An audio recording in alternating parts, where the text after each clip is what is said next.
I would say this for the benefit of all domestic investors because I believe that is majority of the audience looking at this. I'm a die-hard capitalist. We are operating in capitalistic society in capital markets. Whether we need capital, we want capital is totally irrelevant. Capital will come where the returns are. It will come when the returns are. There are two aspects to capital, to the returns. One is the absolute and the other is relative.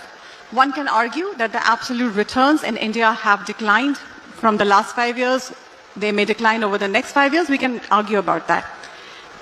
Global investors have choice not just to invest in India, but around the world, as my friend Sunil mentioned here.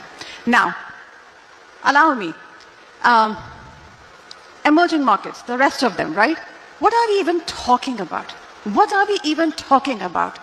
The whole Iran war tells me one thing. And that one thing is that China is uninvestable. They got Russia embroiled in a war that has entered the 4th year. They've got Venezuela, which is China's friend. They've neutralized Iran now. Charles, who was there in the panel earlier, they're going after Cuba next and Greenland next. China is isolated. It is and will continuously be pressured. It's uninvestable. 3% of global capital goes to China. 2% to India. What is the bear thesis in India? High valuation, low earnings growth, no AI story, and currency fluctuation. Put your taxes and everything there, right? Just throw it in there. That is the bear thesis. What is the bear thesis in China? You will not be allowed to take your money out if you put in, or you will be, sanctioned if you put your money in.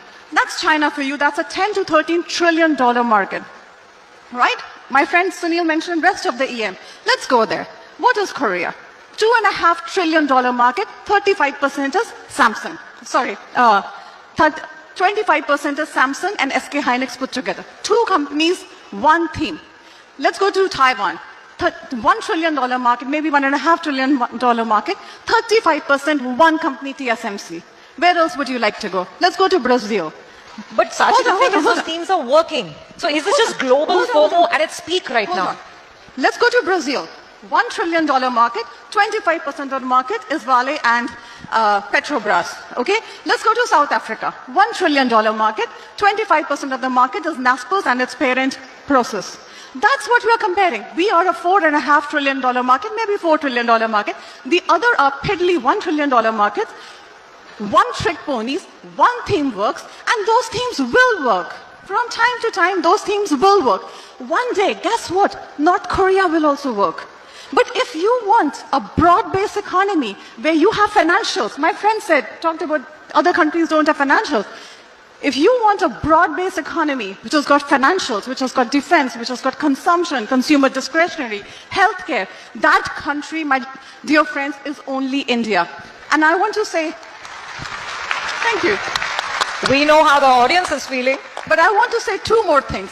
We are so dismissive. Ajit, you were so dismissive about 6% GDP growth. Really? Really, Ajit? 6% GDP growth, you are saying dismissively? You are so You've been dismissive about 6% GDP growth. Hold on. 6% GDP growth. 6%, 7.5% GDP growth. Hold on. 6 to 7.5% real GDP growth, 10% nominal GDP growth. India is the only economy that is gonna double and double again. Find me an economy like that. And a final point. Allow me. You all you've all had a go. Final point. AI. Has the audience with her. AI, right? Biggest bear thesis on India. It does not have an AI story. It does not have and it is a victim of AI, right? If people are really concerned that AI is going to take jobs in India and the related credit card spending, housing, mortgage, consumption, take it all away. Take it all away. IT sector, 7% of GDP, and then you throw everything else at it, take it away. If AI is going to bruise India, AI is going to butcher US. India and US both at equal valuation today. One country is 65% of global allocation, the other country is 2% of global allocation. One country has just gone up 20%, the other country has just gone down 20% in US dollar terms.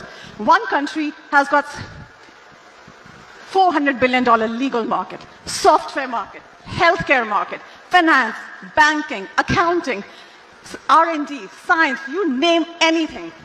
Everything is at risk there. What is at risk here? And this morning, I think somebody was being very dismissive about the FTAs. FTAs is not a February 2026 story. FTA is not a FY27 story. But FTA is surely and certainly a story because those people need to move away from China. They need to manufacture stuff. They need to diversify, and they don't have the people to do so. Elon Musk robots are not coming to pour concrete in India anytime soon. We will be doing this, and that's a real story. Thank you. Wow. Well said.